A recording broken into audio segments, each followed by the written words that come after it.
GHMC పరిధిలో కులగణన resurvey కొనసాగుతోంది. గతంలో సర్వేలో పాల్గొనని వారి కోసం కాల్ సెంటర్ ఏర్పాటు చేశారు అధికారులు. కాల్ చేసి తమ వివరాలు చెప్పిన వారి ఇంటికి వెళ్లి సమగ్ర సర్వే చేస్తున్నారు ఎన్యూమరేటర్లు. అయితే సర్వే నెమ్మదిగా జరుగుతోందని, మరో 10 రోజుల సమయం ఉండడంతో అధిక సంఖ్యలో సర్వేలో పాల్గొనేలా ప్రణాళికలు చేస్తున్నారు అధికారులు.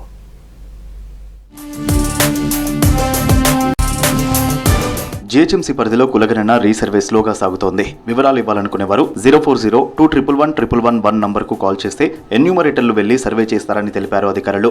మరోవైపు ప్రజలకు దగ్గరలోని వార్డ్ ఆఫీసుల్లోని ప్రజాపాలన సేవా కేంద్రాలకు వెళ్లి వివరాలు ఇవ్వవచ్చన్నారు. అలాగే SEEPC సర్వే వెబ్సైట్లో ఫామ్ డౌన్లోడ్ చేసుకుని వివరాలు నింపి ప్రజాపాలన సేవా కేంద్రాల్లో సబ్మిట్ చేసుకోవచ్చని తెలిపారు.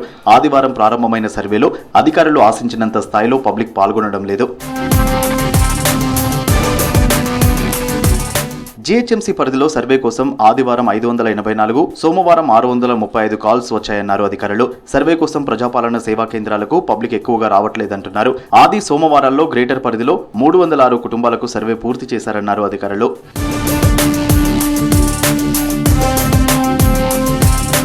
రాష్ట్రంలో 3,56,000 కుటుంబాలు ఫస్ట్ ఫేజ్ సర్వేలో పాల్గొనలేదు. ఇందులో జీహెచ్ఎంసీతో పాటు కంటోన్మెంట్ పరిధిలోని ఇండ్లు ఎక్కువగా ఉన్నాయి. గ్రేటర్ పరిధిలో సుమారు 2,40,000 ఇండ్లు సర్వేలో వివరాలు ఇవ్వలేదు. చాలా ఇండ్ల డోర్స్ లాక్ చేసి ఉన్నాయంటున్నారు ఎన్యూమరేటర్లు. మరికొంతమంది సర్వేలో పాల్గొనడానికి ఇష్టపడడం లేదన్నారు. అయితే సర్వే సమగ్రంగా జరగాలనే ఉద్దేశంతో ప్రభుత్వం మరోసారి చేయిస్తోందన్నారు అధికారులు.